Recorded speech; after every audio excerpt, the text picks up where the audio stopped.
Hey everyone, I'm Richard. Today we are playing Commander 2018 with the 4 new decks, and I am playing Subjective Reality because creepy little kid is awesome. Hey, I'm Jorel, and I'm going to be playing Nature's Vengeance with Lord Windgrace.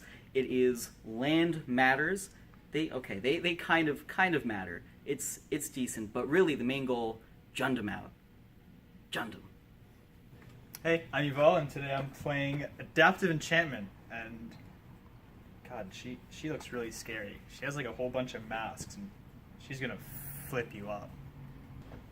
Hi, I'm Brian, and I'm going to be playing the Exquisite Invention deck with Saheeli Rai because her look on point, her eyebrows on fleek, her deck gon' kill you. Alright, so, hey Yuval. Hey, Rich. The audio messed up on the video, unfortunately, so we have to do commentary. And I know for myself, at the start of the game, I drew awful. I think the best hand I had was 2 lands, and you saw for most of the game what happened. There was not a lot of playing going on. No, and then on this side of the table, well, we'll see in a second. They're all in a couple minutes. Yeah, my first hand, and I think I make a joke about it at some point, was just a single bounce land, and I'm like, so my first turn is just bounce land, go, right? So I obviously mauled that hand, and then I drew into a hand, if I recall correctly, of not a lot of card advantage, but a lot of mana. So I was hoping that I would just draw into either an Enchantress effect, like something that lets me draw whenever I cast an enchantment, or just any draw spell, really. Yeah, I think at this point, I think I shipped away 4 cards just to redraw, and it wasn't very helpful. You see Jorel up in the top right there. Yeah. He didn't mulligan. He kept his hand. No, he was his happy. hand was great. Same thing with Brian. And it's like, all right. Sacks. So.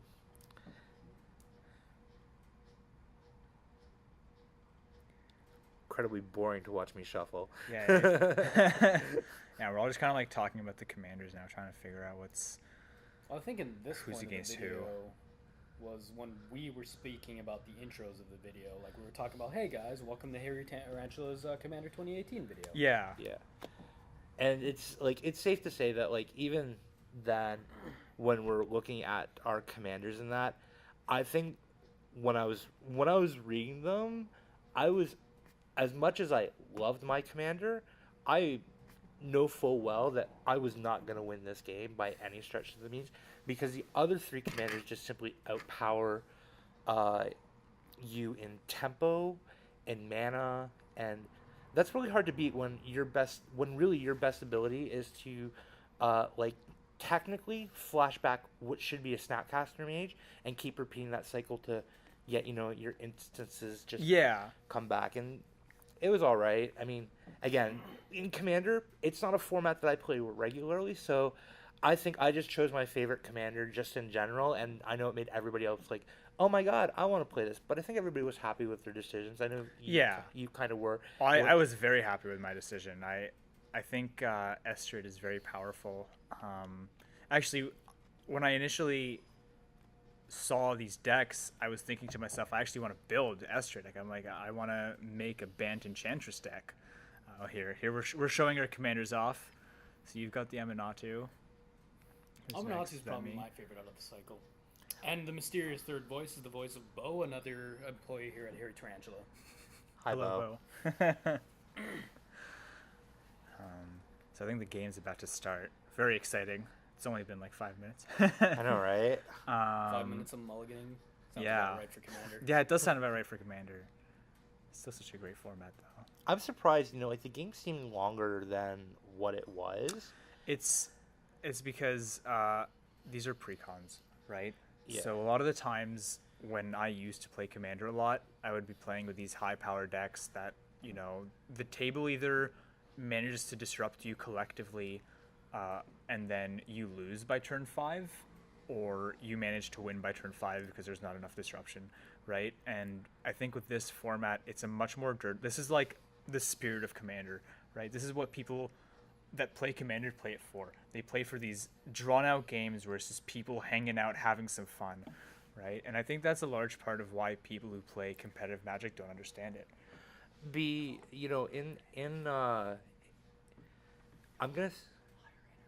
I'm gonna say for sure is like when some of the guys that come play Friday Night Magic here at the store, they play Commander and that, and it's always fun and interesting. Like I watch them play Commander, and they're playing these like janky decks that I would never touch, and Right. that, and I'm just like, all right, this is pretty cool. This is an interesting interaction. But again, like these guys are very competitive as well, so I think Yeah. it's unfair to say that competitive players don't play Commander. I think Right. competitive players play Commander in a very different style and Yeah. atmosphere. So sorry, I misspoke. Like I personally am a very competitive player, and I played almost exclusively Commander for a very large portion of my Magic playing career. But the type of Commander that I played was not this Commander, right? It was kind of what you were explaining. It was janky interactions, but they were powerful janky interactions, right? Like at its core, each one of my decks actually borrowed pieces from top tier Legacy, Modern, even sometimes Standard decks, and I would put all of it together in a package with a bunch of tutors, a bunch of removal, and all that. So it basically just became this huge sort of amalgamation of a bunch of top tier decks, right? Which for me was very enjoyable because I love to watch people play Modern. I would have loved to play Modern, but I couldn't, right? I didn't really have the funds to buy into a Modern deck, and I wanted to play multiple decks at once. So I'd put all the decks together into one big Commander deck and just play the kind of Commander I like, but I find that a lot of people that I played with didn't enjoy that. Right? On that note, I always felt Commander was sort of that home, that last hurrah for like the old Standard decks that have rotated out. Because there's always a bunch of legendaries and some decent instants and sorceries that you want to find a home for, but they're just not good enough for Modern or something. Oh, it looks like we've started. Okay. You've played a Plains, it looks like. Yeah, so it's gone Plains Rocky Tarpit, which is the black-red slow fetch from, I think, Mirage. if I it remember would have correctly. been Raj. Yeah. And then Brian played a Swiftwater Cliffs. You played it's the black-white tap land that gains a life. Yeah. I think it's called like Baron. Baronmore, I think? No, Baronmore is the cycle. Yeah. All right. Scoured Barons. Scour Barons, yes. And then I tap my land for a white and play a Simic Signet, pick up my planes, and then discard a land, which was actually it wasn't. I didn't discard a land. I discarded an enchantment that costs 8. So I foolishly assumed I'd never get to cast it. And what it does is it lets me tap an enchanted land to make a 5/5. Which I think would have been amazing in the late game, which you guys will soon see. But I underestimated my deck hard, I think. I think we all did. Like I know post game when we were all speaking to each other, we all had very different ideas of what our commanders did, and that you'll see later on of like just the interactions that the board state had. Like I honestly. Like Jorel playing the Jund deck was crazy. I mean, Yeah. he just set the whole pace of the game. Yeah. As much as Brian set the pace as well, not in not in creatures, but definitely in value. Yeah. Like every card he had was like a maximum value, and it was something that you definitely. It's something you want in a game of Magic. Yeah, he had a lot of 2-for-1s. He had a lot of things that give you things when they enter or when they die even as well. Oh, for sure. And so did Jorel, right? Yeah. Like, again, I think people don't really give this format a chance, right? Like the competitive players, sure they give it a chance. They give it their idea of a chance, right? Yeah. They're playing their souped up like crazy decks. I think if you like kind of step back from all this competitive Magic and just play like pre-con style like value jank for fun commander, it can be fun sometimes, right? And this is coming from somebody who was like, I'm done with commander forever, like I just want to be playing competitive Magic now. And then like I play this and I'm like, you know what, maybe fun commander isn't that bad.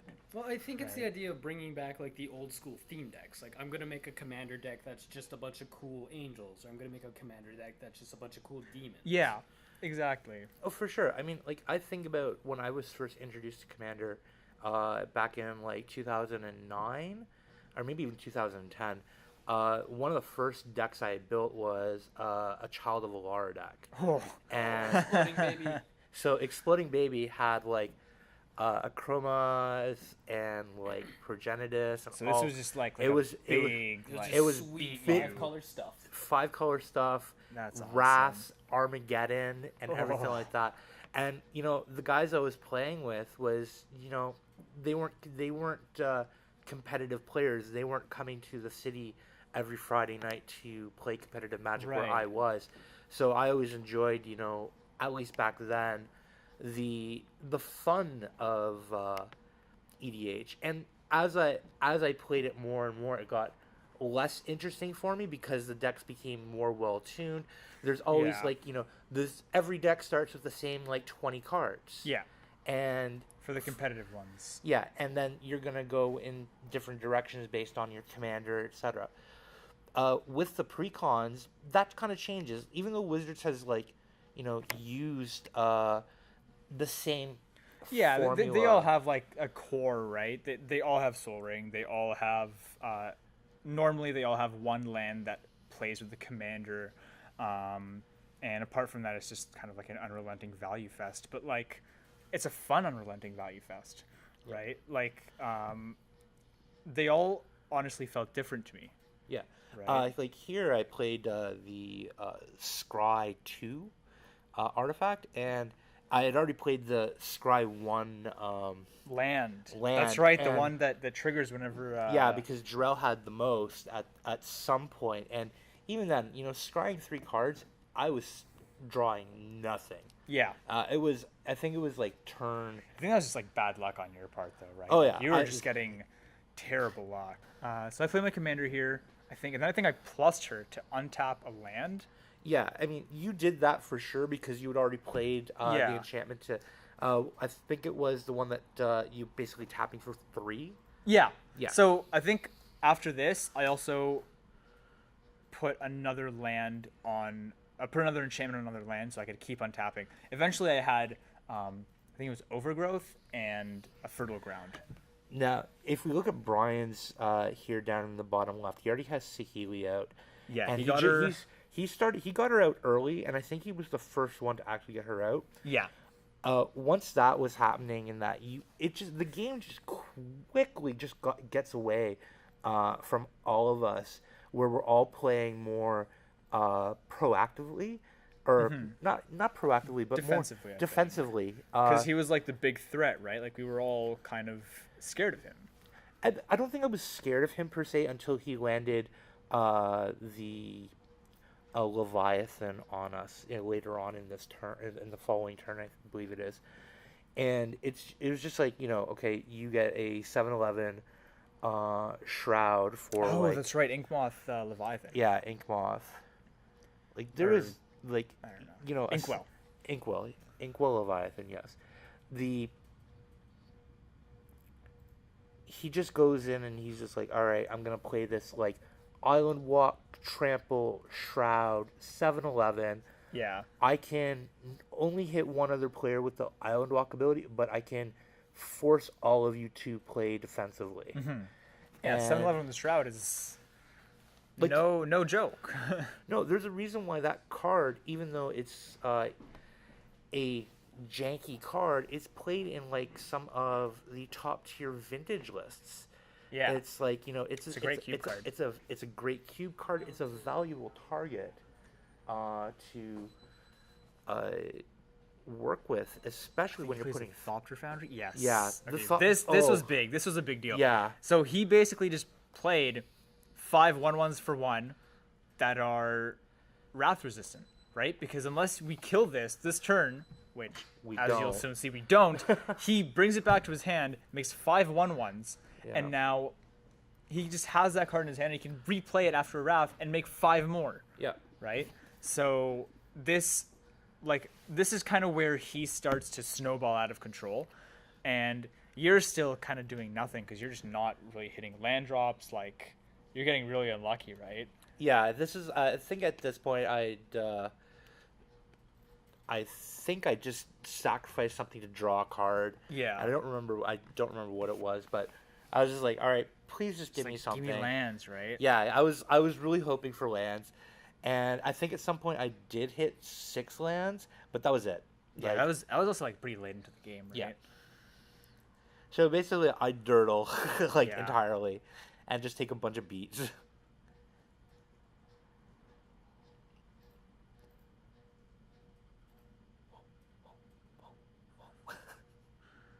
And then here, so here I think I played a bounce land, and then I enchanted my bounce land with an overgrowth effect, and then I plus Estrid, untap all my lands, and have, I think it was like 8 mana, something absurd like that. Which now you kind of see where I made an obvious mistake by discarding the this, I think it's called spawning grounds or something before, right? Because now I could be enchanting a land of mine and every turn be making 2 5/5s by activating the land, then activating Astrid to untap the land, then activating the land again to make another 5/5, right? So 2 5/5s a turn. It's a pretty big advantage, right? So I obviously I had no way of knowing I'd be able to make 8 mana on turn 5, right? But had I known, I obviously would have chosen to play it out differently a bit. The one thing that I did notice is, like, as you mentioned, like, you could be just pumping out the 5/5s at that point, and that puts like right now we all view Brian here as the target in the Right. game because of we have to deal with the Thopter Foundry, Saheeli making a ton of mana theoretically. Even though Yeah. she's not making mana. She's reducing the cost of things. Yes. And reducing the cost of colorless in any deck doesn't matter if it's mono black or Yeah. you know. No, but it's especially bad in an artifact deck where like 90% of your cards cost all colorless, right? So you're casting 0 mana spells now. Like, you think about it like this. Let's say that Brian was playing a rug style deck, so we add green to the mix, right? Okay. And you all of a sudden you have this down. You've put a bunch of artifacts down, and then all of a sudden your artifacts don't do anything. They could be rocks for all of your Yeah. all thing, and then you just play a Galta Right. for 2 green. Oh, that's already happening in standard right now. It's happening in standard, Yeah. but it's way more conditional in standard. Yeah. But in this, it's not conditional. It's just you've You reduced just have artifacts. you just right? have artifacts and reduce the cost. Like, it's excuse me. Yeah, I mean, if you have enough Thopters, or if you have enough, like, even just like random small mana rocks, you could conceivably cast an Emrakul for 0 on like turn 6. Well, maybe not for 0, but like you'd have to be tapping your artifacts. But like if your turns are something crazy like turn 1 Soul Ring, turn 2 Saheeli, turn 3 like Thran Dynamo, and you just keep kind of going down that, you can get like a turn 4 Emrakul. Oh, for Right? sure. I think I personally think colorless reduction is like very big. It definitely makes some spells look like just sweeter on Yeah.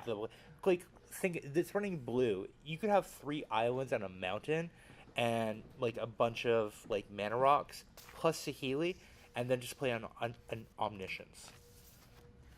Yeah. Like, I think colorless reduction is actually a very dangerous design space. But this is going a bit deep. We're just trying to watch a Commander game here.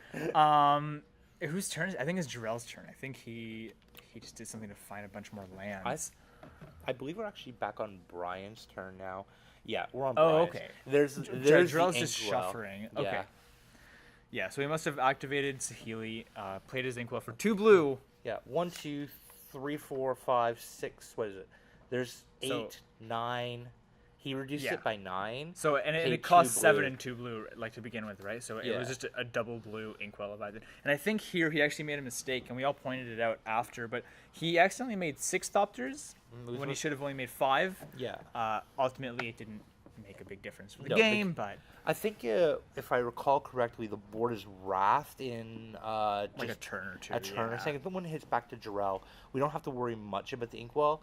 I don't even think the Inkwell got to attack, to be honest. No, it didn't. And that's Didn't. and Although that's it might be that- pretty relevant. But Brian was playing very, not defensively, but not aggressively. Like he actually, I don't think he attacked more than like once or twice the whole game. That's right. It's unfortunate though because during his turns, Brian was making these like little sounds or singing as he was playing cards. Yes. And, Losing the audio is a big loss, actually. Yeah, losing the audio because it was just some brilliant stuff coming from him. Not the inkwell though. No, Bad, that Brian. was Bad. not brilliant. Yeah. And then he recast the Humiliator, I think. Yeah, Yeah. for Dalkin Humiliator. This card was... This card wrecked us. Yeah. Like for the It's absurd. I think this card is absurd. Yeah. Like having humility on a creature, fine. That exists already, but the fact that it makes it makes the blocking player all their creatures that Yeah. it's not a static ability where it affects everything. It's specifically I'm just gonna attack you, make all your dudes 1/1s. Yeah, like They you don't have anything. basically can't block. No, Like it's so you have to literally throw 4 of your dudes in front of my little guy, and I'm still taking 3 of them down. yeah Right? And that's assuming like there's no pump spell, no removal spell, which you guys don't have Hexproof anymore. You guys don't have Indestructible. Like they are just 1/1s, and that's it. Yeah, I mean, like I think at one point I had a thing to wrath the board, but it became so Yeah, it was the one with the evoke. yes. So which it's was, it's a creature, Knight Incarnate, I think. I think it was Knight Incarnate. Like the fact that you invoked and gave things -3/-3, that's great. Except when all of the creatures on board that are irrelevant will die, and all of the relevant creatures live. Well, as we'll soon see, it's not exactly how it was, and doing it would have killed off the main threat in the game. But I still don't see that, and you and I can have that argument. I'll later show you. on. I'll show you when it eventually comes up. But yeah, right now I think we're on your turn. Oh no, it's my turn, and I just attacked you with my Daxos. Yes. And stole your Soul Ring, which I'm sure you would have loved. Yeah. Given Top card. the circumstances. Top card of my deck was a Soul Ring, and I it would took have gotten me out of this mana screw that I had. Oh man. Daxos did a lot of work that game. I'm not gonna lie. Yeah, Daxos, quote unquote, drew me like 6 cards, I think. I feel like he's really underappreciated in Commander because Yes. most of the time he's basically unblockable, and you don't want to block him with those small utility creatures anyways. Yeah, I think Daxos is actually really powerful. The problem with him, I think, is he has he's really hard to keep alive. He's a 2/2, right? Yeah. Like, there are so many ways to deal with X2s. There are so many ways to deal with things without Hexproof, or Shroud, or Indestructible, or like, he's very fragile, is what I'm saying, right?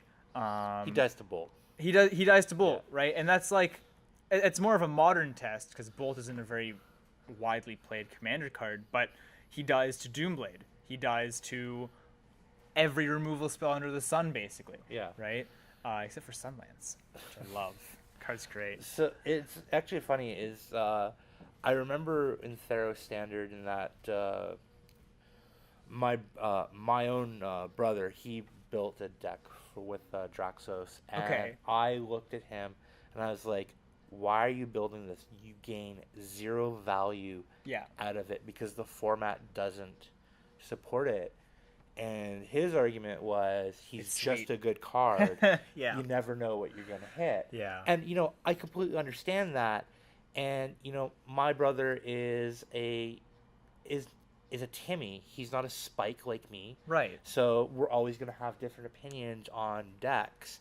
Like me, I will play, a really good tier 1 deck or like a tier 1.5 deck. Yeah. Where he's quite comfortable playing, a tier 2.5 or a tier 3 deck. Because it's fun. Because it's It fun. looks cool. I think that's exactly the divide. Like, you just explained the divide between the two different types of Commander players, right? Like, there's the spikes, like me and you, where we're like, we want to play the best deck, we want to win. Of course we do. Why else would we? Like, why wouldn't we? What else are we playing Magic for? And there's the Timmies who are like, I just want to be playing my fun cards. Like I want to be casting an Inferno Titan. I think that's also MTG Arena is affected my viewpoint more on the casual player as well, the commander player, or the person who just wants to pick up Magic and play it. Like, I'm not going to say how much I've invested into Arena and Magic Online, but Magic Online is a yeah, we will discuss good Magic God. Online. But I built a tier 1 deck, right. and because I wanted to play a tier 1 deck. Yeah. And I have been blown out by by the starter decks that they have, because they have things in it that you don't build around. You like don't you build don't around. know how to play against these cards. Yeah, like I didn't expect someone to all of a sudden naturalize my Eldest Reborn, and I was like, wait, what? That's in the main board? Yeah, I think that's the fun thing about Magic the Gathering is that for every tier 1 deck and tier 2 deck, someone's just going to bring some random deck they just came up with the idea for. Yeah, like who throws like Chalice of the and like Blood Moon and Snaring Bridge into a deck and just expects it to work, right? Yeah, well, Prison players. Yeah, weird guys, weird breed. well, I remember when KCI first started surfacing, people were like, "That's not going to be a deck. No way it's going to be consistent. Look at where we are now." That's a pretty fair assessment. But anyways, back to this game. Like, Jorel, it doesn't look like he's doing much, but at this point in the game, Oh my God. he has just basically turned the game around on all of us, and we were very neglectant at this situation. Yeah. Because we were all very worried about our own board states. I know myself in And particular. also like when we were looking over at Jorel and we were seeing, a bunch of lands, sure, but just one Planeswalker. Then we look over at Brian and we're like, whoa, like there's a whole board there, right? And even if you look over at me, like I have a lot of mana, I have a card advantage engine in Daxos, like I'm looking pretty good too. So when you look at Jorel, you don't really say, hey, that's someone I have to worry about. You say, hey, that's a guy who's making a lot of mana, I guess? Yeah, I mean, when I first looked at the deck lists of these on MTG Goldfish, I was like, all right, cool. I didn't look at the Jund deck because I honestly didn't care about the Jund deck because it didn't run blue. Yeah. And no blue, none for you. Exactly. So it was not something that I was even prepared for, Right. like mentally. And sometimes when you even playing casually, you know what your friends are playing, whether it be Yeah. at the kitchen table or not. Kitchen table players will always prepare for their friends' decks. Yeah. And it's Even really, subconsciously, right? yeah, Like, you even just know what you're subconsciously. playing. And it's great having conversations about that preparedness. And then at some point they'll come and be like, yo, I just want to play a bunch of really good cards to wreck my friend's deck. Yeah. And you're just like, those all are- right, those are the let's build a best." really good deck. And Yeah. that's fine. And Commander's the same way. Eventually, you're going to, all these decks here, if not already now, they're going to have highly tuned, very for sure. interactive style decks. I had actually already started working on a list for, I think it was Tuvasa the Sunlit. That's the commander in the Bant deck that is basically an Enchantress. She's green, white, blue for a 1/1, and she gets +1/+1 for each enchantment on the battlefield. But that's not important. She says when you cast your first enchantment each turn, draw a card. Yeah. Right? So she's basically just an Enchantress in the command zone, which is the thing that makes Enchantress decks work. And then you play her and all the Enchantresses and a bunch of prison cards like Ghostly Prison and Solitary Confinement and stuff like that. And the way you win is your opponents lose, right? Like they just say, I'm not playing Magic anymore, I'm done. And I'm sure Is that why you play a prison deck? that's why I play a prison deck. I don't like my opponents playing Magic. I like me to play Magic. So only one person's playing Magic. It's a all or nothing thing. Yeah. But to be fair, that's why I used to play Dredge, because I just like playing, I just like doing that and just going off. It's no And fun then- when your opponent plays the game. And then they printed something called Rest in Peace, and that just ruined my Rest day. in peace, Dredge, right? Yeah. But yeah, and I've seen Eminatu lists that are just Esper control in Commander, right? Yeah. And I'm sure they do well because they have a card advantage engine in the command zone. They have a value engine in the command zone, and they just play good Esper cards. Yeah. I think out of the box, the think that's Esper is very, honestly, I had what is it, Djinn of Wish or Djinn of Wishes Yeah. in my hand from like the beginning. I tried to get rid of it. I tried, just tossing it. Like during mulligans and that, I drew it 3 times in a row. It's like Wow. I was like, Card loves you. The card just loves me, and I was like, okay, this is just bad, but I'll keep it.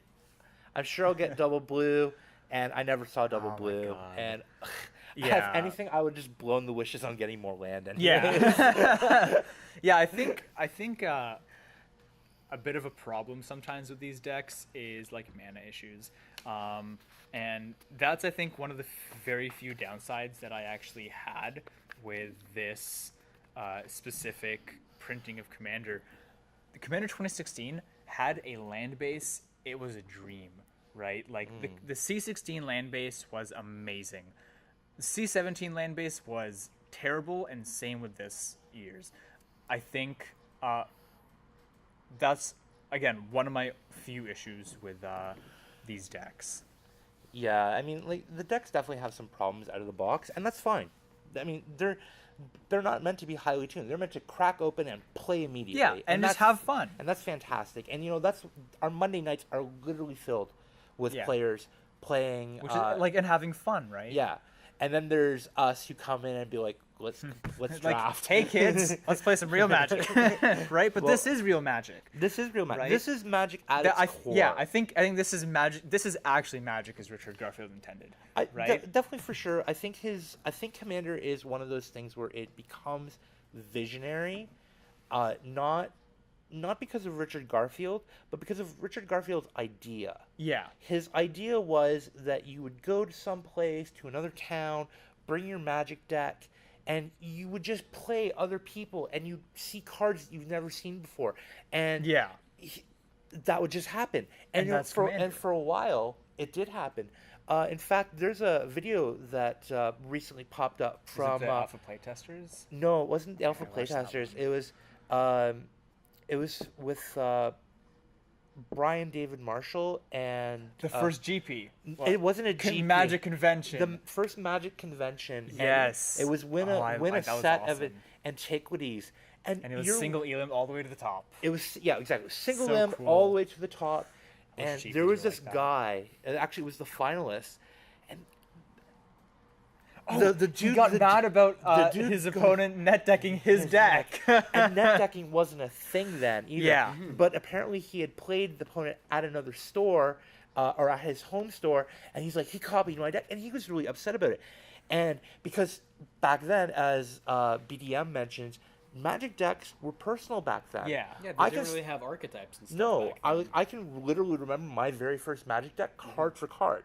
Right. And that was my deck. That was the deck I took to I can school remember and I my played. my first deck And, card too. I can understand why that guy was feeling frustrated. And I can understand, the love and joy that people experience from playing Commander. And you see it here, even with all of us who have been playing for many years between us all. I think me with the most, though. Most likely, yeah. That I get it. I'm land screwed. I just played my Planeswalker, and that's fine. I'm looking around the board. And I'm just like I'm just infinite mana, like just playing out my whole hand, like. Yeah, exactly. And it's fun. I was having a fun time watching you just do a bunch of crazy stuff, and Yeah. that And was a really fun thing. I think that's one thing that really separates Commander from competitive Magic. In competitive Magic, if I was going off, playing all my lands, drawing all the cards, and you were sitting there on 2 lands, like, I guess you get to have your fun, and I'm going to sit here and lose. That would not be enjoyable for either one of us, I think, right? Absolutely, Because like it that's would be a non-game. yeah, exactly. That's the difference though between competitive and just sitting around and playing Magic. Yeah. I mean, there's lots of times I can think of, like playing with my friends and that around their kitchen table, and I'm just like, whatever, man, draw 7 cards. I don't Yeah, care. like have some It's fun. it's Go like, for it. I don't care. It's like, but in a game environment, especially in a competitive environment, Yeah. as I don't know if this is bad to say, but you always want an edge to win when you're playing of competitively. course.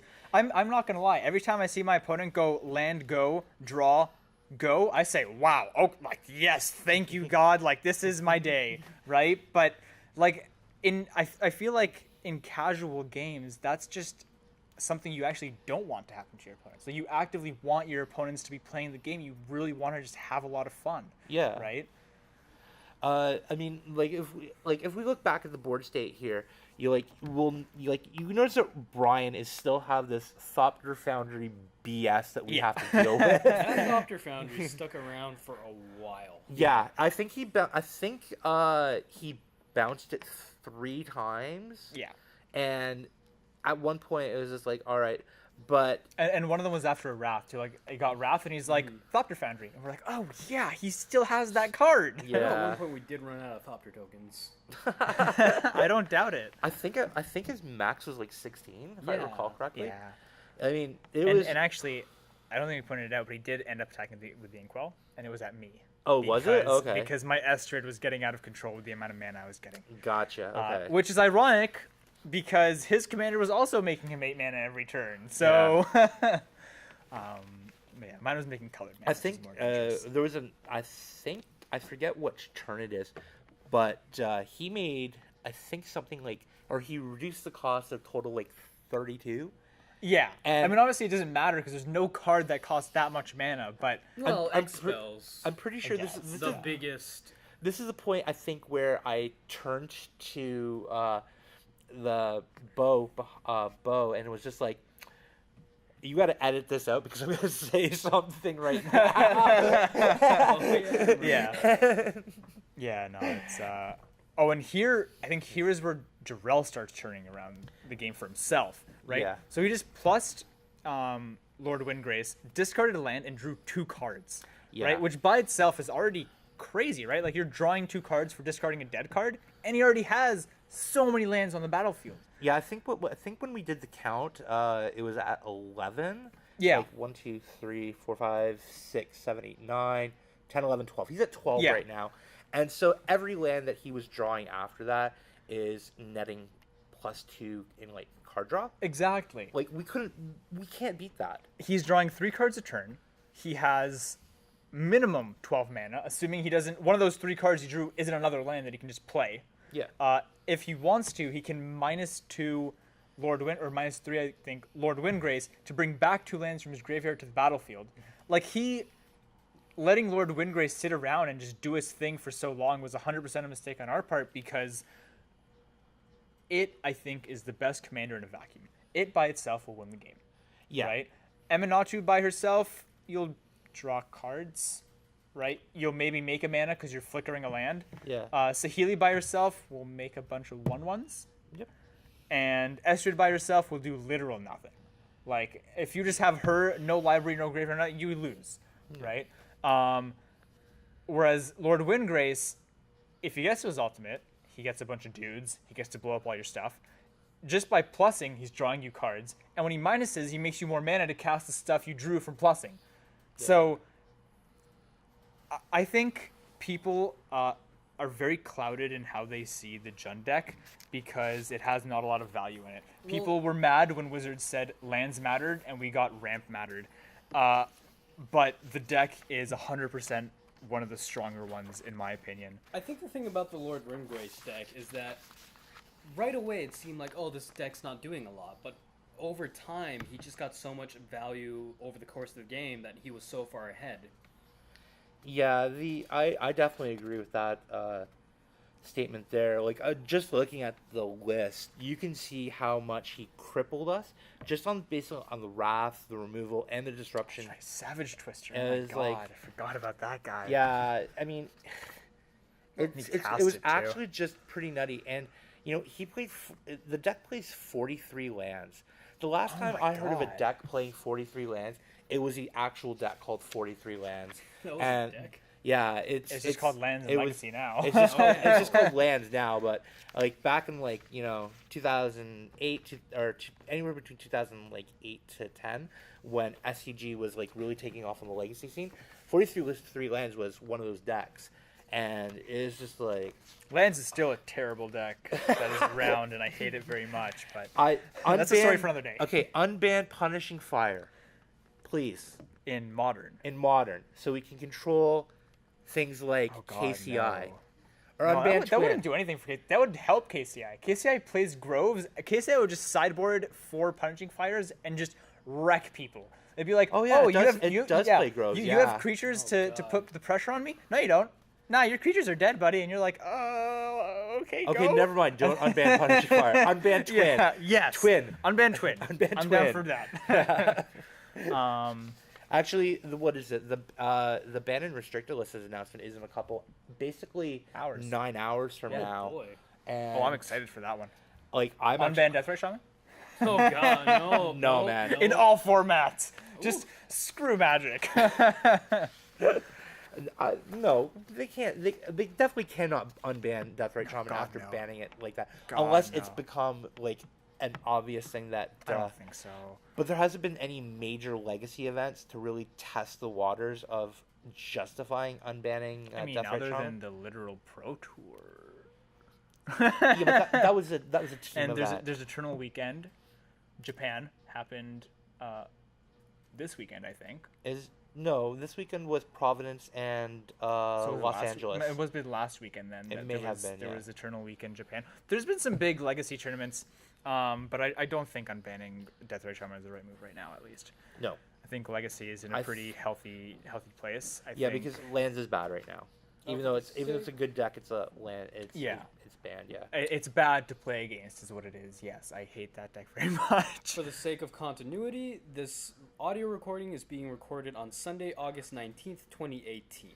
Yes, that's why we're saying the ban announcement is in like a couple hours. Yeah. There's not another one, people. Don't be worried. Yeah. It's definitely KCI is still banned, please. we won't know until like 11 o'clock tomorrow. Yeah, but we so can I don't think KCI is going to go anywhere. I think realistically, cards that are going to get banned out of Modern. We're going to talk about this during Commander Yes. video, of course. Oh man, yeah. So back to the actual commander that's going on. I think it's Jorel, and wow, it still looks like he's doing nothing. Yeah. But he still is doing so much. Yeah, we were so yeah. Here's the 15, Oh, is this 15. the yeah? Okay. Yeah. So yeah. this It's like card Crash here of Rhino Beetles is or like- something. That guy. it starts out as a 5/5, and then if he has like X amount of lands, Crash of Rhino Beetles. he it just becomes a 15/15, and it's like the mana cost of it was really low 5. too. So it's a 5 mana 5/5 with trample. Yeah. Right. But I guess +10/+10 if you have 10 or more lands, and it's like okay, 5 mana 15/15 and trample. Yeah. Right. And like in a lot of formats, you wouldn't think that's great. Like 5 mana for an infinite with trample in any competitive format is useless, right? Like unless you're through the breaching it, Yeah. whatever. You have, And, you have like- an infinite. And I'll pop it. if you're through the breaching a 5/5, you're playing it wrong. Yeah, there's a couple of better things through the reach. But in Commander, it's good, Yeah. right? Like punching somebody for 15 with trample is pretty scary, Yeah. and unless you have an answer for it, you're dead. Can we just like infinite loop something like Walking Ballista with Saheeli? This Saheeli? Yeah. What do you mean? Well, I mean, so this part I expect to be edited out. Sure. Saheeli reduces the cost of something by like X by amount of artifact, right? It's the next spell you cast. It's the next spell you cast. So if you cast, so you say I'm going to cast a Walking Ballista for 30. It's becoming a 15/15, Right. right? And its cost is reduced by whatever thing, because it's the same thing as like what Eldrazi did with Eye of Ugin. Right. Like you play an X spell, you stop a yeah, soul yeah, land, yeah. and No, it becomes I a know, 4/4, I know, right? I know what you're talking about. I mean, you don't have to edit this part out, but it's like a Walking Ballista in Saheeli becomes a. You can't loop that. I Because think- it's for the next spell you cast. So you cast it, and the requirement is met, so Saheeli's ability goes away. So unless you can activate her ability again, you can't loop. okay. There's Now, probably hypothetically- an easy way to go infinite with the Chain Veil with her. No. Chain Veil. The best way to go infinite with the Chain Veil, actually, there's an Estrid Chain Veil infinite deck, which I was actually looking at, which is really cool. There's Teferi Chain Veil, which is just like the known Chain Veil deck. I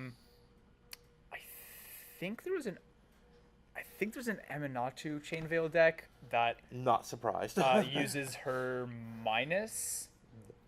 To the flicker flip. it, yeah. So you flicker the chain veil and you can activate it again. You can target her, but then she dies. So I can't remember That how was exactly the list. that That deck was the list I won. think I was reading on. I think I saw it on Reddit, but Yeah, I'm but not the two 100% most sure. well-known Chain Veil commanders right now are Estrid, who just recently got added because she can also make infinite mana with the Chain Veil, but also Chain Veil Teferi, which is known competitive. It's like I think this is actually let's the get back cheapest to competitive deck. But yeah, so I don't think we can loop Walking Ballista, but what we can do Is reduce a bunch of cost on it. is Yeah. reduce a bunch of costs. And what do you know? Play Thopter Foundry. Or Thopter Assembly, I think. Not Thopter Foundry. Well, whatever. The thing that annoyed us. Yes. It was actually the card is called Thopter. It was a creature, right? Yeah, it's a 5/5 that basically Thopter becomes a Assembly. 5. Yeah. Yeah, Thopter Thopter Assembly. Assembly. Yeah. So, again, you draw. It is a land, but a tap land. Yeah, that's right. I remember because I made some comment. I was like, well, this is not what I needed. Yeah. And at this point, I think I was going to be dead in the game. Nope, I still have my... No. No, The I board had just been Wrath. Yeah, so I everything's just played the okay. Vampire. The one that makes the vampires when it attacks, and you pay the 2, I believe. And there we go. I try to mortify it or cognify the... I think Mortify. You mortified. I mortified something, and like how we got it back, I have no idea because it was just there. So was it the zombie lady? Yeah. It was a Yeah. zombie So lady. it's Verena Lich Queen. Yeah. Which let you just discard cards and draw cards and do some crazy stuff with 2/2s and whatnot.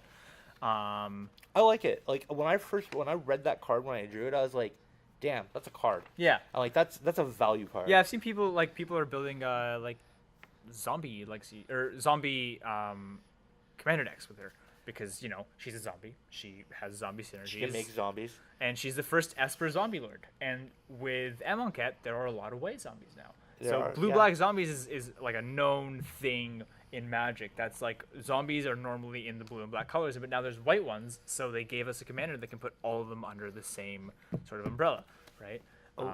One of my friends lent me black red zombies back in standard many moons ago, and Which standard was this? it was Innistrad standard actually. Black red? Yeah, so Zombies. because it I know played vampires were it black played red. Bonfire of the Damned. It played Oh, so it was just like mono black zombies with like red for removal suite and all that. yeah, Okay. and it was a great deck. Yeah. I played against some fantastic players at that PTQ, and I didn't get into top 8, but I got pretty high in the rankings, and I was very pleased with how good the zombies deck was. When they re-released zombies back in Shadows of Innistrad and Eldritch Moon, I looked at them and I was like, yeah, but they're not not as impactful in the format, and which I was very disappointed with because I liked the idea of zombies decks coming back, and the fact that I saw a Esper zombie planeswalker, as Yeah. Yuval said, that there's white zombies, there's blue zombies, there's black zombies. You can just play a bunch of flavor, and you're Yeah. always going to have fun with it. And the fact that she's legendary makes her a fantastic commander. And you know what? You don't have to have the planeswalker as your commander. You can shove her Yeah. in the deck and just get value. That's another cool thing about these decks. I think you can switch out your commander, the planeswalker, for any one of the 2 other commanders that they give you, and the deck will work either just as well or even in some cases better depending on who you switch it out for, right? Which is a great option that Wizards gives you, right? The more we played this, and the more I'm talking about it, I'm starting to realize that these precons are actually really good, right? I used to see the precons as something you buy, crack open for the 3 cards you need, and just sell the rest of the cards, right? We've all done it. Yeah, we've all done it, right? You do it, you get almost all your money back. You're basically getting the 3 chase cards for $10. Yeah. Right? But playing with them actually kind of showed me so this is why there's a market for this. It's not just people like us who are buying, cracking, selling. There are people who buy, open, play, and they just keep playing, right? sure. It's actually quite fun to like buy the commander decks from a specific year of commander. Just try them all out against each other. Yeah. That's Obviously our fun coworker idea. Andrew. Hey Andrew. He's, I would say, between like all of us, he plays Commander probably the most, other than you. Well, I stopped playing Commander, but yeah. So I think I played more Commander just because I had more time. Yeah. But I feel like if he could, like if we could play our ideal formats, Andrew would be playing Commander all the time, right? Yeah. I'd like be playing Legacy all the time. You'd be playing Twin all the time. Yeah. By the way, I'm building Infect because I've just decided that's what I'm gonna do after Infect- many years. Infect was my first deck I've ever had. I was the first draft deck that I built with Scars of Mirrodin at a place up in Barrie. So mean. And so I just got past, I think it was like Blight Mamba and the instant speed make 2 insects Ooh, with yeah, Carrion Call. Carrion Call. Yeah, That's good. that was my deck along with a Batterskull that I had drafted. Right. And it was just like, cool. Here's a Batterskull. Here's a bunch of Batterskull is just like absurd by itself, right? And then like Yeah. you make it an infecting Batterskull. Oh, it was sweet. Like that was a fun draft. That was my favorite surprise win card of that standard, Tainted Strike. That's so underappreciated. Tainted Strike is literally the gas, no matter what format it's in. It's so fun in Commander too. Yeah, 'cause I've you heard of can have, people like a playing Tron Tainted Strike commander. and somebody will be swinging at somebody, like not you. Somebody will swing at somebody else for like, just 9 damage. The other guy's like, 9 damage? Yeah, sure, I'll take it. And you go, actually, Tainted Strike on that creature. Plus one, you're plus taking, 10, You're taking you're 10, dead. in fact, you're gone. One of my favorite things to do with Tainted Strike. Do it on a combat that doesn't even affect you. Like 2 guys are fighting each other. Oh, that guy's a 9/9. You're out of the game. Yeah, That's exactly. like playing Munchkin with your friends. Yeah. Well, and another actually cool thing about Tainted Strike that a lot of people might not know, if you're getting hit for less than 9 from a single creature, you can fog a creature by Tainted Striking it. Unless that player plays a lot of Infect, which they won't, like you'll know if they're playing Infect because they'll be playing Infect. It basically just fogs damage because Infect doesn't get dealt as combat damage, right? You're just taking poison counters. So if you're like late in the game and you're at like 8 life trying to stabilize somebody's coming at you for 8, you're taking 9 Infect, but you're still alive, buddy. Next thing you know, Right. next turn they do use their own Tainted Strike. Exactly, but then what can you do? So back to the, like in this game though, like we saw a lot of things happen back and forth between. Well, I'm gonna say you 3. Yeah. Because again, I did. I mean, even nothing. just looking at the boards now, you can see the amount of permanents, right? Like Jorel has just got the every land ever printed ever. Yeah. Right. And I've just got like creatures and lands and stuff, and you've got 5 lands. I got right? 5 lands. You have 5 lands. Oh, and nope, my Planeswalker wasn't even out. No, 'cause your it had- Planeswalker's been killed. Yep, it had been killed. I think I can thank Brian for that one, or was it Jorel? I can't remember. Nah, it was one of the two. Uh, Or no, it wasn't me. No, I it was wasn't never. you. I was never attacking your walker. I was just attacking No. your face for that sweet value. yeah, I exactly. believe it was Brian actually, because there was a point in the game when those 2 did a soft alliance and you 2 did a soft alliance. Yeah, Yeah, it but was very soft. It exactly like the soft alliance Make a again. terrible joke right now. The soft alliance definitely was in. I think at one point, like Yuval and I kind of were just looking at each other, and we saw what was across from us. Yeah, we were like, we're Okay. not gonna take this. It's like, no, thank you. But I mean, looking at my hand again, the invoke creature that I was talking about earlier in the video, I had it forever, and I was just like, all right, if I play this, it does nothing. But I didn't see Yuval's line of play. I only saw the line of play that would affect me to stay in the game. And I think when you have alliances, even soft alliances, or like, we're just going to work together and like smoke the other person, then you're always going to look at your hand through what does this do for me? I saw this does nothing for me. I'm dead. There's no point in me playing this. And Yuval saw it differently, and obviously Jorel and Brian saw their side. They didn't really see it, right? No, it's like I think this is where I played the Drowner. Was it the Drowner? Drowner of Hope? No. No, this is the what's it called? Something Avatar so- of Discord. Was it Avatar of Discord? Sower of Discord. Sower of Discord. Yeah. So what it does is it kind of like life links Yeah. two people. So whenever one person takes damage, so the other person loses that much life. Yeah, and I Right? think And vice versa too. no, for sure. I think if there was a way in which I could have protected this, but I didn't because I had nothing in You my had no hands. mana, right? Like no mana, no cards really. Yeah, it was very. I'm not gonna say I was salty about it because at the But, end of the I mean- night I wasn't. Yeah. I had tons of fun playing with you No, guys, of and it was great. course. And I'm sure, like in the moment, it wasn't the greatest. when you sung in for I think it was to Jorel for 7, and Brian lost 7 as well. They just Yeah. both kind of looked at each other Yeah. like, "What just happened?" that was nice. that was a pretty good feeling. That was a feeling of vengeance. Yeah. But again, Pre-vengeance for when they killed you. yeah, exactly. I mean, because that just all of put a target on my head for sure. This I think the following turn. Yeah, because this is. I think we just got one more attack with it, and they took 3 apiece. The following turn, I think Jorel just kills it, and then just kills me. Right. Which obviously is the smart play, and like that card is just gross. Like, if this was in something like Battle Bond, Yeah. you're laughing. Like, Yeah. I would play that in Two-Headed Giant Well, any then day. just doubles damage, right? Yeah, Or wait, doubles life loss. doubles life loss, right? Yeah. Yeah. So it becomes this like. I just think, I as- think there already was a card like that. Yeah, there's a card where at each opponent, at each end step, each opponent loses life with the amount of life they lost.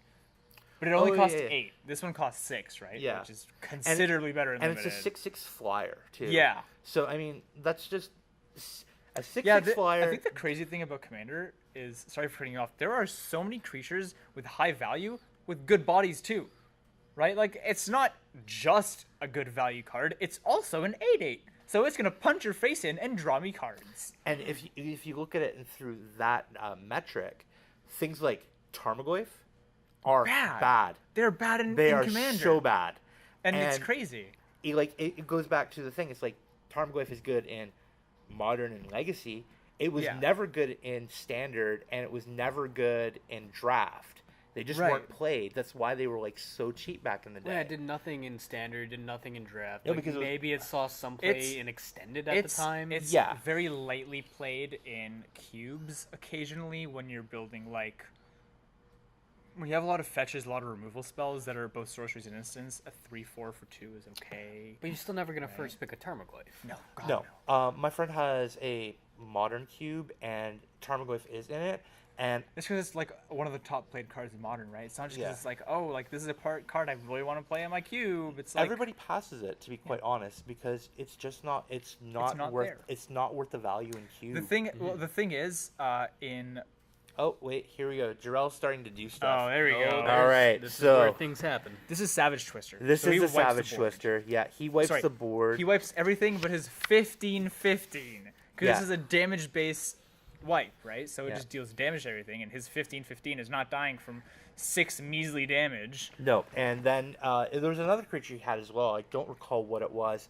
And he's like, he swings think one at maybe me, now he and I think plays it. one at you, or yeah, he swung both I, at me. I think now he plays whatever. Oh it is. yeah, this is right. What he plays So it. this Yeah. is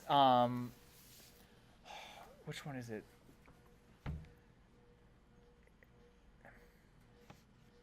No, it's on this. It's one of these guys. Loyal Guardian, I think. I think it's the Guardian. So it's basically, I think, a 4-mana 4/4, 4-mana 3/3. But if you control your commander at the beginning of combat, you put a +1/+1 counter on each creature you control. Yeah. Right. So now his 15/15 is a 16/16. His 3/3 is a 4/4, and they're gonna keep getting bigger every single turn it's around. Yeah. Right. Which, like, again, is like building into this whole thing of commander is well statted creatures with value. Yeah. Right. And the way I always look at commander is it is the format of 2-for-1s. If you're not 2-for-1ing, you are losing. Yeah. And it's just as simple as that, right? Like, there are a few decks that, you know, like, sure, there's Commander Storm where you can ignore your opponent and just win. And there's, like, like a prison type deck, which again ignores your opponent and just wins. But if you're trying to play any mid-range control, etc. strategy, because of the nature of the game where there are 4 players, if you're 1-for-1ing, there are 2 other players who now see you as a threat because you've been dealing with stuff, and you're not dealing with them. Yeah. Right? Like in constructed formats, a card that does 2-for-1s or 3-for-1s, and the 3-for-1s are the sweet cards, but they don't print a lot of those for obvious reasons. And they don't print a lot in the same format that are playable, right? Like, sure, there's a lot of 2-for-1s, but they cost 5 mana. Who's going to play a 5 mana card in Legacy? Yeah. No one, right? Unless you're some crazy person who plays through the breach or something. I don't know. Yeah. Right? But in at Commander, that point, don't you just play Omniscience? Yeah, there are actually show and tell decks that play through the breach in the board. That's to true. beat other show and tell decks. Yeah, that's right.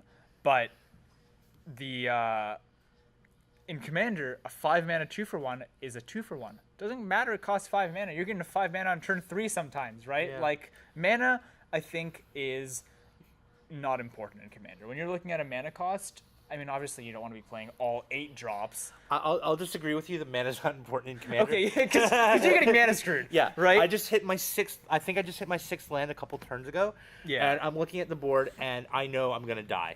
Meanwhile, on Jorel's side of the board, he has how many lands at this point? 15, I think, was the last count I remember in the game because I got up and walked away after I had lost. And I'm done with this game. I went outside, cooled down, slammed back a drink of water, and was just like, what? Water. Yeah, no. The game got kind of hectic when you left. Yeah, I know for. But it was over quickly. Yeah, the game was over at that point when Jorel Savage Twisted us. Yeah. Because it knocked. I know it set you and I back a lot. Yeah, it set both of us back a lot. It didn't set. Well. Oh look, there's Sculptor kinda, Assembly again. Yeah, yeah. So it did kind of set him back, but he rebuilt so quickly. Brian was like, whatever, sure, my board's gone. Okay, here it's back. Yeah. Whatever, right? But me and you were definitely just kind of. Is that an Everflowing Chalice? No, that's a Foundry of the Consuls. That's land that you can pay 5, tap, and sack to make either 2 or 1/1 flyers. Oh yes. They're Thoughters. I think it's 2. Oh, that's right. Yes. Okay, I remember that. Oh, this is the Unicorn. So you played Loyal Unicorn, which, like Loyal Guardian, has Lieutenant, I think the ability is called. As long as you control your commander, at the beginning of combat on your turn, or when it attacks something, you blank their damage dealt to your creatures. Yeah, and you get Vigilance. Yeah. So you're basically like not attacking but attacking, if that makes sense, right? Like your creatures aren't going to die. You're losing nothing by attacking because they have Vigilance. But the creatures themselves. So yeah, will like die. every one of your combats is free. Right? Yeah, you're always attacking. Yeah, your combat value is much higher with a card like that. Yeah. And I was hoping to at least stabilize at this point, but again, I think it was after. I think it's after this turn here. And here I actually cast Estrid for I think 8, and then just untap all the lands and have 8 mana again. Yeah. I just like cast her for 0, right? Which is just crazy. You cast her quite a lot because again, she they drew kept a huge killing target her. on you. Well, yeah, like once people could see that she is basically just a mana rock that taps for 8, like that's something you deal with. Yeah. Right. Although I only had 2 cards in hand, so admittedly it's not the biggest deal. But I did have Creeping Renaissance. I think is. I think that's the one you just played, isn't it? The Creeping Renaissance. Yes. Yeah. So that's it. I think I'd cast it last turn actually to get a bunch of stuff back. But or no, did I cast it here? No, I cast last turn. I think no, you cast. Yeah, I cast the Nylea's. Where are we? Nylea's Colossus. That's the one that doubles power and toughness whenever you play an enchantment. Yeah. Like whenever an enchantment enters the battlefield. That's right. And that's actually not even the first time you played that. No, that's the second time. It had died, and then I Creeping Renaissance it back. And so Creeping Renaissance was actually a really powerful card when I had a lot of mana because it was just 5 mana, regrowth all of a certain card type. So I obviously chose enchantments because I had like 5 in the yard, so I just paid 5 mana to draw 5 cards. Yeah. Right? And it has flashback for 7. So as if it wasn't good enough, you can just do it again. Yeah. Well, it's like Cruel Edict, right? it costs Yeah. 2, and then flashback and then 7. like 7, but it Yeah. doesn't matter because you're doing it again, right? Like Yeah. it's like I said, a 2-for-1, right? Very powerful. It's actually much more than a 2-for-1 because you're returning more than 2 cards for the first use, and then more than 2 cards for the second use. That's why I like cards like Dark Petition, the one that Yeah. like Dark Petition is a fantastic It's basically tutor just, and a dark ritual. Demonic tutor. A demonic, yeah, It's, tutor and a dark it's ritual, just a right? demonic tutor, right? Like it's Yeah. it's 5 mana, but you get 3 back, so it's 2 mana to find any card in your Yeah. deck. And then you're just like, all right, cool, generate all the value. Yeah. Um, Win the game, you lose. I think it actually sees play in Legacy Storm Yeah, and because there's it's that good. there was that standard deck that when it was in Origin Standard with the green spell that you just kept going into your graveyard, taking all the cards back, replaying them all. Seasons Past. Seasons Past, yeah. Oh yeah. And you're just replaying it, and that deck And that was Commander and Standard. That was Commander and Standard. that deck was fun. I had tons of fun playing that deck, and that is a card that I want in the deck I'm playing here. And for any people who know Legacy, Nick Fit is Commander in Legacy. If you want to play Commander, you play Nick Fit. Yeah. Because the deck is just big mana, big spells. That's it. That's Yeah. Commander, right? If you want to play, I wonder what the Commander equivalent for Modern is. Value Town, just like what's green the- white Value Town, right? Like the deck that plays Azusa, Roundup Excavator, Wayward Swordtooth, and like Horizon Canopy. It's like Coco. It's just every like when you look at the deck deck, is called you, Coco.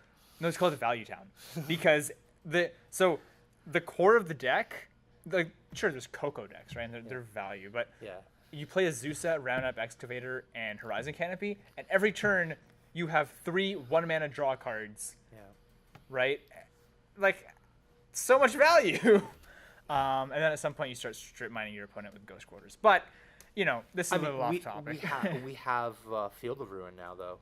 I mean, what is better, Field of Ruin or Ghost Quarter? I personally feel it's Ghost Quarter because investing 2 mana to strip away your opponent's lands is just equally better. This is a very interesting question. It depends on what deck. Because control decks can't go down a land, so control decks play Field of Ruin. Yeah. Value decks, or decks that play green, have so many lands, so many mana producing sources. They just want the instant, like against Tron, you don't want to be like, oh, you know, like now I'm like wasting 2 mana, right? Like I'm going down 2 mana just to kill. You just want to go Ghost Quarter, hit your Tron land, you're off Tron for another turn. Yeah. Right?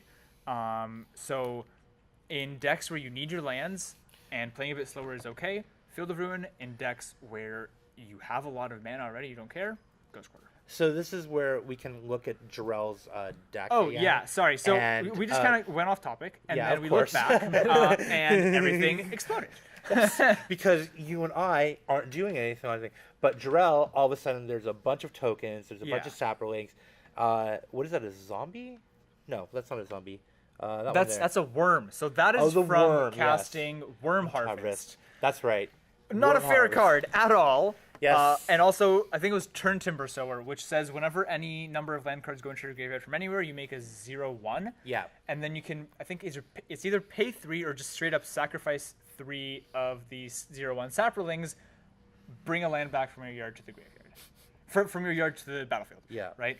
And then Which is he can a really good discard. card, in my opinion. At this point now, Jorel is in complete control of the game. Yeah. We are. It doesn't matter. We are just what, bowing to our Jund overlords at this point, just saying, please don't kill me. Please don't kill me. Yeah, like this is here we go. This is where I Okay. point out I cannot get rid of this And- many threats. And here is where I die. After I pointed out to you, if you had wiped the board at this stage, Mm-hmm. all these little guys die. Yes. Right? He keeps 1 creature, Yep. which I make. My Nihilus Colossus is big because I had 2 enchantments in my hand, one of them with flash. And because of my Clarion Ultimatum, I attack once, he blocks, right, because he doesn't want to die. It triggers, I untap, and I attack him again. Now he has no blockers, and he's facing down like a 40-40, right? And I'm like, that's the game. And then you just Didn't do it. wipe the board. And I'm Yeah. like, no, Rich, why would you do this? and then we died. I wish I saw that play. I don't even think I noticed that was in Yeah, play. I think I didn't really like point it out very well at all. Obviously, because you didn't know it was there. But whatever. It's all fun in games, right? Like we had fun. Sure, we got completely annihilated, but what can you do? It's true. When somebody's facing you down with like 10 tutus and they have the ability to make like 40 more next turn, it's kind of game over. So, if you could put one card in each of these decks, what would you put in? I think for the Enchantress deck, I would put in, I think it's Argothian Enchantress, the one with Shroud. Yeah. You need card draw. Yeah. I had a lot of mana, but I had no cards. I think for the Jund deck, you'd probably either want Angry Omnath, which is the 8 mana one. Yep. Because plays a lot of lands, has a lot of mana. You want to be getting 2 5/5s a turn, don't you? Right? Or maybe the Gitrog monster. That's like you can either go like Value-rific or punch your face in. Yeah. Right? For the blue-red deck, honestly, I don't know, because I didn't see it like really faltering anywhere, right? Like it was just kind of playing nice, clean Magic. I don't think there's any one card for the blue-red deck. I think the blue-red deck could use a whole suite of really good blue-red artifact cards. Personally, I would throw like a Hangerback Walker or Walking Ballista into the blue-red deck. Yeah. Sure, yeah. I was thinking Walking Ballista Yeah. because you, as we said earlier, you generate A lot of a mana. ton of cost reduction mana, and Yeah. being able to just play a creature and you'd be like, I'll just pop all the counters off and kill you. Yeah. Or just wipe a board with That's it. fair. And then if you can somehow bounce it back to your hand or retrieve it from Yeah. the graveyard, Oh, it and becomes like it's super easy to get it from your bin. yeah. Yeah. So I think Actually, that being said, an Academy Runes would also be a nice upgrade for the Sahili deck, personally. it would be Yeah. fine, but I feel like the deck doesn't suffer that much from losing its cards, right? Like from what I saw, he just kept coming back from every single wrath we had, right? Yeah, like there's him a- losing his artifacts was not a game ender for him. I think there really wasn't very many game enders for him, right? Like he just got beat in a fair, clean game of Magic, right? I think for you, I would add More lands? lands. That's Yeah, a joke, actually. I don't think the deck had too little lands. I think it just got unlucky. I think the amount of lands in it was It was it's one like of the 30, lowest ones. 38 lower or ones, 36. actually. But like you have so much card selection, right? Like you should be I was 40. playing- I was sorry, playing yeah. You're 40 the lands. second. Yeah, you're the second most. So 40 lands. honestly, I think the only thing I put into your deck is just a Wrath of God, right? Yeah, Or a Supreme it's- Verdict. it's like a Like, Supreme Verdict or Wrath. Just push it definitely more towards like a control shell. deck. Yeah. And that's I think those are my upgrades. And I think from what I'm saying, like the upgrades that I'm saying, you can kind of see where I'm trying to push these decks, right? Like the Enchantress deck, I'm trying to push it more towards Enchantress, not like make a creature big and punch you. I'm trying to push it towards like A actually combo. like Enchantments Matters deck, Yeah. rather than Voltron. And for the Jund deck, I just kind of like want it to actually be Lands Matters, right? Like Landfall and drawing cards when lands hit the yard, sacrificing lands, bringing them back. And the reason I said there's not much I would change with one card for the red deck is I want that deck to be artifact combo, right? And you can't, there's no shelf for it there, right? You have to basically rework the whole deck. Yeah, this is where I factor fiction and you were like 0-5 and I Yeah, took the 5. and I because was like, it didn't matter, right? No, it like at didn't this matter. point, you could just draw your whole deck basically. I don't think it mattered. No. So just to go back to quickly what card you would add, I definitely agree that adding Argo the Enchantress is probably a fine card, but I would probably add Sterling Grove, That gives him hexproof, right? Shroud. Shroud. Okay. Yeah. I'd actually choose. Huh. That's fair. There's also Greater Oromancy that does the exact same Yeah, thing. Greater Oromancy But does this. Sacred Grove can sack to find an enchantment, put on Yeah. top of your deck, so it is better. I feel like my enchantments weren't getting spot removal though. My enchantments were getting wiped. Yes. There was a board wipe that just got rid of like half my enchantments. Like that new enchantment that new wrath that they have in Standard. Yeah, destroy all artifacts or enchantments, Yeah. right? Or like Austere Command even, which I mean obviously isn't in this game, but I think That would have hosed Brian. but I think having a way to protect my enchantments is definitely a big deal.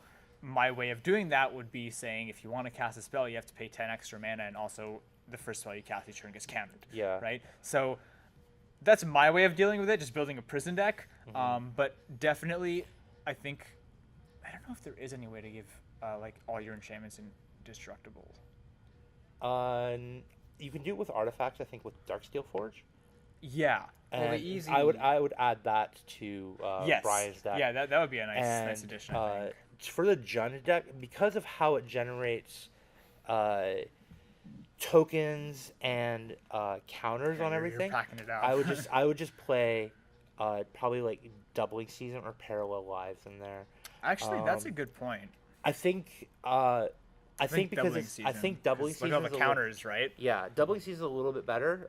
Parallel Live, if the deck didn't generate counters, it just generated tokens. Parallel Lives for sure. Yeah. But because it There are generates the some tokens, counters, you want the synergies. Doubling Season in the deck. My problem, I think, with Doubling Season, I think it's a very overhyped card. I think the card is not very good. You have to build around it. You right? do. And I don't think this deck is built around it. I think we're seeing a small portion of it that with a Doubling Season is amazing. But if you put a Doubling Season in there, half the time you're just going to say, oh, great Doubling Season. But as I said, like as we said earlier, Commander is a lot of value That's town fair. stuff. That's fair. You know, like So- again, I'm thinking like a spike, right? I'm like, it's only good half the time. Why would you ever play it, Yeah. right? But like that half the time, it's amazing. Yeah. Like if he had a Doubling Season here, he'd just be so far ahead, Yeah. right? And obviously, Commander is the format of win more. Yeah, exactly. I mean, if you're gonna win, you might as well win more. Yeah. That's why you unban Twin. Yes, exactly. For Unban- infinite damage, not just 20. Exactly. My 1/4s are gonna hit you, or my 2/1s are gonna hit you, and I'm gonna make an Exactly. and I'm gonna have that counter for that Rakdos charm when you try to screw me. Oh, man, I remember that. Yeah. I remember Lost to it people talking about once, learned again. sideboarding their I- Rakdos charm. Yeah, so I think at this point in the game, we were very close to it. Like, here I go. I just got up and laughed. Yeah, so you were gone, and I was Yeah. like, this is over. I think actually what happened is it went to Jorel, and then Jorel was like attacking me for lethal, and also attacking Brian for almost lethal or something. And then I just doubled one of Jorel's creatures' power. But Brian had something. I think it was like Aether Gale or like a Cyclonic Rift effect. So Aether he Rise? managed to stay alive. No, it wasn't that. Okay. I can't remember exactly what it was, but he managed to stay alive. Okay. I died, but this game goes on a bit longer, and we'll soon see, right? Like, I'm just kind of flicking the cards in my hand like every pro Magic player does. A keyword. Pro is in quotation marks with a question mark on the end. And I'm just like, casting my random spells on random things, and Yeah, whatever. at this point in the game where it's basically Jorel versus both of you. it's Jorel versus Brian, and I'm just sitting there like, hey guys, I'm still in this game, right? Like I can cast my enchantments.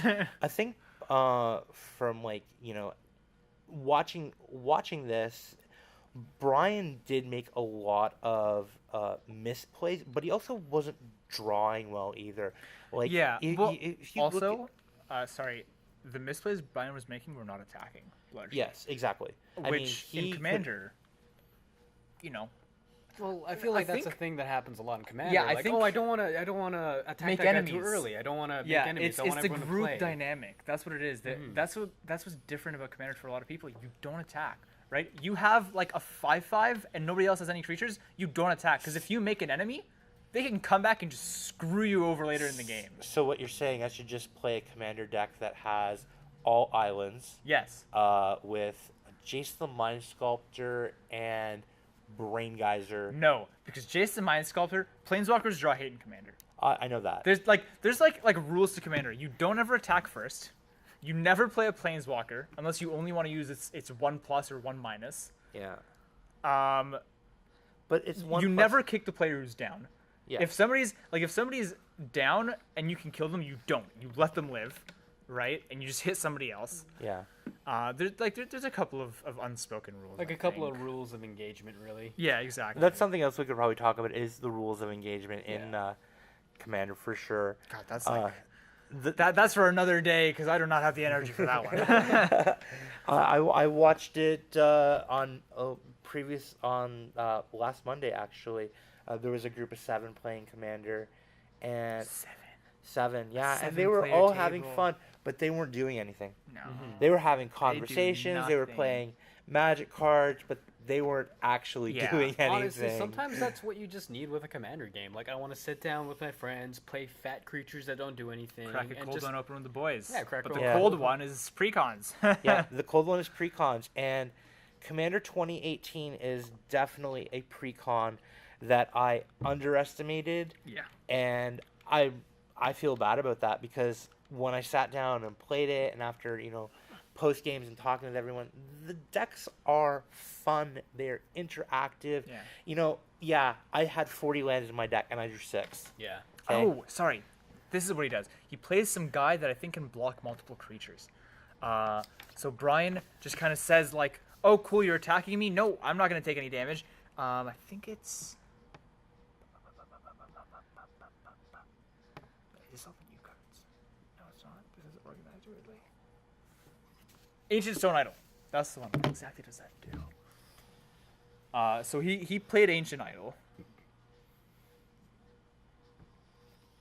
Look at Jorel just explaining, displaying. Yeah, it's like to Brian that you he's dead. lose, right? Yeah, so it's a 12/12 with flash, costs 1 less for each attacking creature, trample, and when it dies, you make a 6/12 with trample, but it doesn't matter. You're losing, right? Yeah. There's like 45 power coming at you. Yeah, I mean, and again, yeah. But it's like, as was just pointed out, Jorel just points to his. Yeah, he can block, sure, whatever. Yeah. He's still dead though. Jorel points to his infinite with trample. Yeah. Right? I'm pretty sure, if I recall correctly, Brian did actually survive this turn and obviously lost on the next turn, but I might be remembering wrong. Let's see. So, Brian. Well, we'll see here. Brian, okay, Brian, so he just takes a bunch of damage, goes to like 3. I believe he has one more turn left after this. I look like a 4 actually. Oh yeah, that. I just said low life total. He's in the single digits, which He's in the against single- against like what he's facing down. What are Not a lot. Like, what realistically would be Brian's edge? I think a Cyclonic Rift. That's not the deck. But Pardon? assuming Is- he had it, assuming that he had Cyclonic Rift, like that would just wreck Jorel's board state. Yeah. But he could easily. But it doesn't recoup- matter, yeah, because he has the Worm Harvest in the graveyard, so he can just go discard a land, make 10 1/1s, discard a land, make 11 1/1s, Yeah. discard a land, make 12 1/1s, and then he's back to like 40 power. And So we you just lose. Armageddon the board. Yeah, so you'd have to go cast play a spell, Tabernacle. which doesn't exist yet. Apocalypse. No, sorry. Tabernacle doesn't do it because look at how much lands he has. Well, no, Right? You have to go Armageddon, you have to then you play Tabernacle. Yeah, Armageddon Tabernacle, right? Or like something that just destroys all permanents. Period. Like blow up all permanents. Yeah. That's it. Balance. Pernicious Deed, balance. Balance. You just Yeah. go cast balance, right? Well, like this- you sack all your creatures, sack all your lands, cast balance Yeah, with those- just artifacts. yeah, exactly. But that's obviously not feasible in a precon that doesn't have balance, Armageddon, or Tabernacle. Has balance on dude. It's true. There is balance on the dude. There is. There's a Magus also. of the Balance, There's I also. think. Is it Magus of the Balance? I think that's just his name. Very imaginative and original. I don't know. I can't remember if what deck that's in though. That was in your deck. Is that in this deck? Okay. Yeah. There's a Naminatu. It'll be in the front. Magus of the Balance. Like, very original name, right? They obviously put a lot of thought into this. Magus of the Balance, Magus of the Tabernacle, Magus of the Moon, Magus of the Moon. Wheel, I Magus of the Will. Magus Magus of of the the Will Will is is. my I favorite. love that He one. is a cool one, nuts. yeah. It's one of It's the his only Juggernaut spell, Magus right? other than. I think we're backing up. Okay, so game's over. Drell won, very obviously. Like, no surprise once we reached the point where he had 900,000 power. Well, on the one board. thing I want to say Was it is over that 9,000? Probably. I didn't do the math. one thing I do want to say is that we all underestimated Lord Windgrace. We all thought that deck was gonna die Yes. first. We thought it was gonna do nothing the Initially- entire game. initially but it that ended up was- winning. I think again we misrepresented ourselves in what Lord Windgrace can do. Mm-hmm. Like post game when it's like Wakanda forever. Wakanda forever. I was very accurate in my sentiment of that because I just was like, okay, I looked at this thing, I don't think it's good enough. I played against it. I respect it. Mm-hmm. I respect all the planeswalkers in what they did in this game, even Mm-hmm. if because my deck failed, doesn't matter. I didn't get to see the full interaction of it, Yeah. but I saw the full interaction of the other three. Saheeli dropping the mana cost of powerful artifacts or even powerful spells is so relevant. Lord Windgrace, generating like a ton of mana, mana efficiency it's not just a mana engine, it is efficiency because you're ditching cards to draw cards. Yeah. You're creating card advantage in a color shard that doesn't have card advantage normally. Well, potentially Black also creating... black is actually the best card draw color in Commander. Well, okay, Right? I'll give but you like that. I know what you mean. In normal, and I put that in quotes, in normal Magic, those colors don't draw cards. No. Right? Those Well- colors don't have card advantage. Those colors have removal. Yeah, they have disruption, they have removal. Yeah. They're a fair deck. Yeah. They aren't unfair. They're not what Jorel did. Yeah. That is not fair. Yeah. And then there's the Bant deck, which, again, proves that Bant always will come, like, out swinging. They have disruption, they have card draw, they have powerful creatures, powerful effects, and they're going to make their presence known.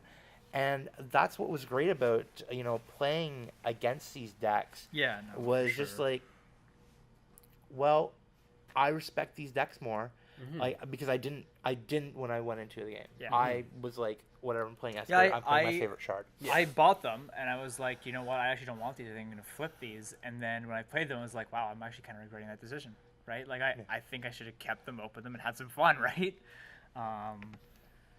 Yeah, I don't know. I think these were... The games were great. The decks were great. Interactions were amazing. Like, I almost have nothing bad to say about the whole experience. Yeah. Neither do I. It was great playing with you guys, and everything is...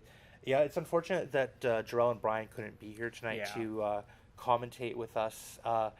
And I'm sure they I'm say sure- they had a lot of fun. I actually Yeah. talked with Jorel after, and he said he enjoyed it immensely. yeah, it was definitely a fun time. And again, if you're gonna go out and buy a Commander product, the older decks are getting a little bit more expensive now. Yeah, they're getting pretty and pricey. if you want a really good, Commander, and you like shard colors, Yeah, Commander 2018 is for you. yeah, I think. 2018 is definitely for you. Like it again, Esper, Jund, Band. And Bant. Is It, which is and- like kind of like an odd one out, but still great. Yeah, Yeah, it's like, three shards. And is it for some reason? Sure. is it shards? I don't Hey! know. All right, on All right. that off.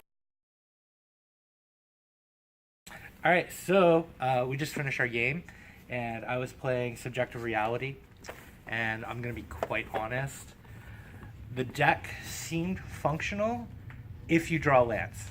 When you're not drawing lands or not curving out at all, the deck is just 6 drops, and you're not going to have, like, the greatest of games. But otherwise, I think it was a fun deck. There's a lot of great spells in it. And I really liked the Sower of the Damned, I think it was called. Yeah. And just choosing... Sword of Discord. Sower of Discord. Just choosing 2 opponents that you can, like, suck the life out of. This seems pretty good, and that's probably my favorite card. Anything other than, of course, Creepy Little Girl. So I came in third, and to be honest, I think the deck is really powerful. I think I just kind of got a little screwed up with certain things that happened during the game from my opponents and how they played. I think one thing that I definitely underestimated was Nylea's Giant or whatever it was, the one that doubled power and toughness whenever enchantment enters the battlefield. The card's really powerful and just leads to wins out of nowhere if your opponent wipes the board like he should have. But yeah, apart from that, I think the deck's great, and I would definitely play this more. So I came in second with Saheeli, and she's called Saheeli the Gifted, so I was expecting Christmas, but what I got was Garbage Day, because I just drew a bunch of lands, didn't get enough spells. What are you gonna do? You're not. I did get to recycle my Thopter Foundry a bunch of times though, so it did work, but just didn't make it. So this is a cat commander, but it was the underdog. Nobody wanted to play it. I got this last pick, and everyone online, they're like, oh man, this deck sucks. They said land matters. It wasn't land matters. Well, lands do kind of matter. I got like, I think about 18 lands on the battlefield. I was happy to draw lands. I don't know. I mean, he was saying, oh, I hated drawing lands. I drew lots of lands, and they was pretty fun. And there's just so many wraths in this thing. I mean, why wouldn't you want to play a deck with rats in it? It just, whatever good stuff they have, it's gone, because you Wrath, and you Ramp, and Worm Harvest seems like a lands mattery kind of card. I don't know. The lands kind of mattered. So if you're gonna pick up one of these decks, definitely pick this one up. Pick all of them up, you know, to support your local game store and everything. But also pick this one up and make it your favorite deck, because it's Jund. Wakanda forever. Jund out. Jund him out. Wakanda forever. Am I right? That's how they do it. It's in all the movies. Hey guys, thanks for watching our video. Leave a like down below and follow us for more content.